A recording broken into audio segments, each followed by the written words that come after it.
Hi Telugu one viewers. థైరాయిడ్కి మనం తీసుకునే ఆహారంకి ఎలాంటి సంబంధం ఉంది, అలాగే థైరాయిడ్ సమస్య ఉన్న వాళ్ళు ఎలాంటి ఆహార నియమాలు పాటించాలో ఇవాళ మనం తెలుసుకుందాము.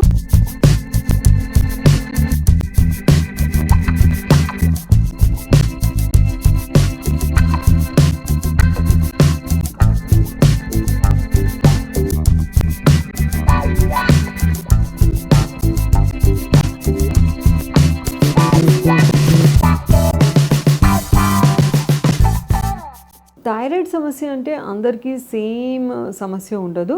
థైరాయిడ్ సమస్యలో ఎన్నో రకాలుగా ఉంటాయి. ముఖ్యంగా చెప్పుకోవాల్సి వస్తే ఏంటంటే హైపోథైరాయిడిజం, అంటే వీళ్ళకి T3, T4 లెవెల్స్ తక్కువ ఉంటాయి, TSH లెవెల్స్ చాలా ఎక్కువ ఉంటాయి. అంటే ఇలాంటి సిచ్యువేషన్ ఉన్నప్పుడు ఏంటంటే శరీరం నిదానంగా పనిచేస్తుంది.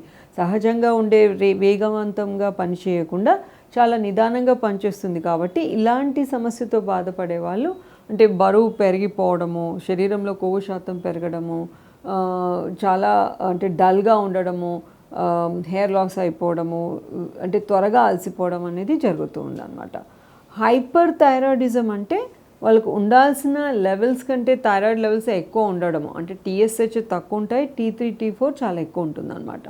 సో వీళ్ళు ఏంటంటే బరువు తగ్గిపోవడము, చాలా అంటే త్వరగా అలసిపోవడము, ఎక్కువ అంటే టైర్డ్గా ఉండడము, హెయిర్ లాస్ అలాంటి సమస్యతో బాధపడుతుంటారు. వీళ్ళ ఈ రెండు సిచ్యువేషన్స్కి ట్రీట్మెంట్ అనేది డెఫినెట్గా వేరే ఉంటుంది.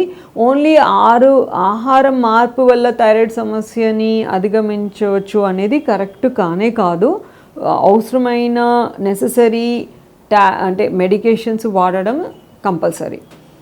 ఇవి కాకుండా ఎలాంటి పోషక పదార్థాల సమస్యలు మనకు లభించవచ్చు అంటే, కొన్ని సిచ్యుయేషన్స్లో ఆహారంలో ఐరన్ శాతం తక్కువైనప్పుడు, అంటే కాన్స్టెంట్గా ఒక వ్యక్తి అదే ప్రాంతంలో పెరిగే అంటే ఆహారాన్ని తీసుకుంటూ ఉండి ఐరన్ డెఫిషియన్సీ రేంజ్లో అక్కడే పండిన పంటను కనుక తీసుకున్నట్టయితే ఐరన్ డెఫిషియన్సీ అనేది కనిపిస్తుంది. ఇది గాయిటర్ అనే సమస్యకి దారితీస్తుంది. అంటే మన థైరాయిడ్ గ్రంథి వాపు ఉండడము, T3, T4 లెవెల్స్ తక్కువ ఉండడం అనేది గమనిస్తున్నారు.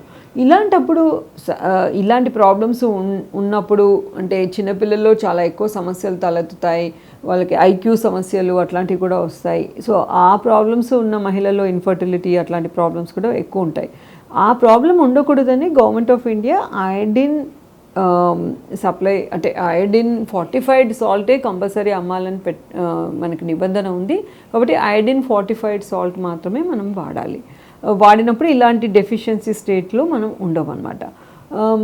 థైరాయిడ్కి ట్రీట్మెంట్ తీసుకుంటున్నప్పుడు ఎక్కువ పాపులర్ ఉన్న అంటే వెజిటబుల్స్, అంటే కాలీఫ్లవర్, క్యాబేజ్, బ్రోకలీ అలాంటి, అంటే పాలకూర ఇట్లాంటివి కొన్ని క్రూసిఫరస్కి ఫ్యామిలీస్కి సంబంధించిన వెజిటబుల్స్, కొన్ని రకాల మిల్లెట్స్ తీసుకున్నప్పుడు కూడా థైరాయిడ్ ఫంక్షనింగ్ ఎఫెక్ట్ అవుతుంది అనేది కొన్ని రీసెర్చ్ ఆర్టికల్స్ ద్వారా మనకు ముందుకు వచ్చింది. సోయా ప్రోడక్ట్స్ కూడా వాడకూడదు అని. అయితే అంటే ఇది టోటలీ మొత్తానికి మానేయాల్సిన అవసరం లేదు. ఉడకబెట్టిన క్రూసిఫరస్ వెజిటబుల్స్, కాలీఫ్లవర్, క్యాబేజ్ ద్వారా అంత ఎక్కువ ప్రభావం లేదనేది కూడా తెలిసింది. అయితే ఇది ఇండివిజువలైజ్ చేసుకోవాలి. అంటే ఎవరు ఎంత మోతాదులో వాడుతున్నారు, ఎంత వాడితే మీకు ఎఫెక్ట్ అవుతుంది అనేది తెలుసుకోవాల్సిన అవసరం ఉంది. థైరాయిడ్ ట్రీట్మెంట్ అంటే పద్ధతిలో తీసుకున్న థైరాయిడ్ లెవెల్స్ మాత్రం 3 monthsకి ఒకసారి చెక్ చేసుకోవడం చాలా అవసరము. అంటే మన మానసిక స్థితి, మన శారీరక శ్రమ, మన బరువు, వీటి వల్ల కూడా థైరాయిడ్ లెవెల్స్లో మార్పు అనేది జరుగుతుంది. ముఖ్యంగా అంటే జనరలీ ఇప్పుడు అందరికీ డెఫిషియన్సీ ఉన్న vitamin D, B12 deficiency, B complex deficiency thyroid సమస్యలతో బాధపడుతున్న వాళ్ళలో ఎక్కువ ఉండడం అనేది గమనించారనమాట. కాబట్టి ఇలా థైరాయిడ్ సమస్య వచ్చినప్పుడు ఆ విటమిన్స్ కూడా ఎలా ఉన్నాయో చూసుకొని దానికి తగ్గట్టుగా బ్యాలెన్స్ చేసుకోవడం కూడా చాలా అవసరం.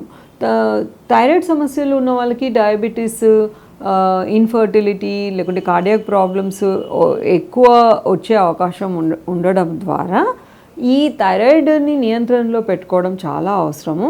కానీ చాలాసార్లు అందరికీ అపోహ ఏముందంటే, ఇంకొకసారి థైరాయిడ్ వచ్చిందంటే ఇంకా నాకు షుగర్ కంట్రోల్ ఉండదు, ఒకసారి థైరాయిడ్ ఉంది కాబట్టి నేను బరువు అసలు తగ్గలేను అని అనుకుంటూ ఉంటారు. అది కరెక్ట్ కాదు. ఎప్పుడైతే మీరు ట్రీట్మెంట్ తీసుకొని థైరాయిడ్ లెవెల్స్ కంట్రోల్ అంటే హార్మోన్ లెవెల్స్ కనుక నియంత్రణలో ఉంచుకున్నట్టయితే మీ శరీరం మామూలు మెటబాలిక్ రేట్లో ఉంటుంది. అప్పుడు మీరు ఆహార నియమాలు ప్లస్ ఎక్సర్సైజ్ కనుక పాటించినట్టయితే మీరు దానివల్ల థైరాయిడ్ సమస్య వల్ల పెరిగిన బరువుని అప్పుడు మీరు తగ్గగలుగుతారు. అంతేకాని ట్యాబ్లెట్స్ తీసుకోవడం వల్ల ఇప్పుడు థైరాయిడ్ లెవెల్స్ నార్మల్ ఉన్నాయి కాబట్టి పెరిగిన బరువు నేను తగ్గాలి అంటే అది అలా తగ్గరు. కాబట్టి అంటే ప్రెగ్నెన్సీ టైంలో కూడా థైరాయిడ్ లెవెల్స్ చాలా ఆల్టర్ అవుతాయి. కాబట్టి అంటే ముందు నార్మలే ఉంది కదా అని అనుకోవడానికి లేదు.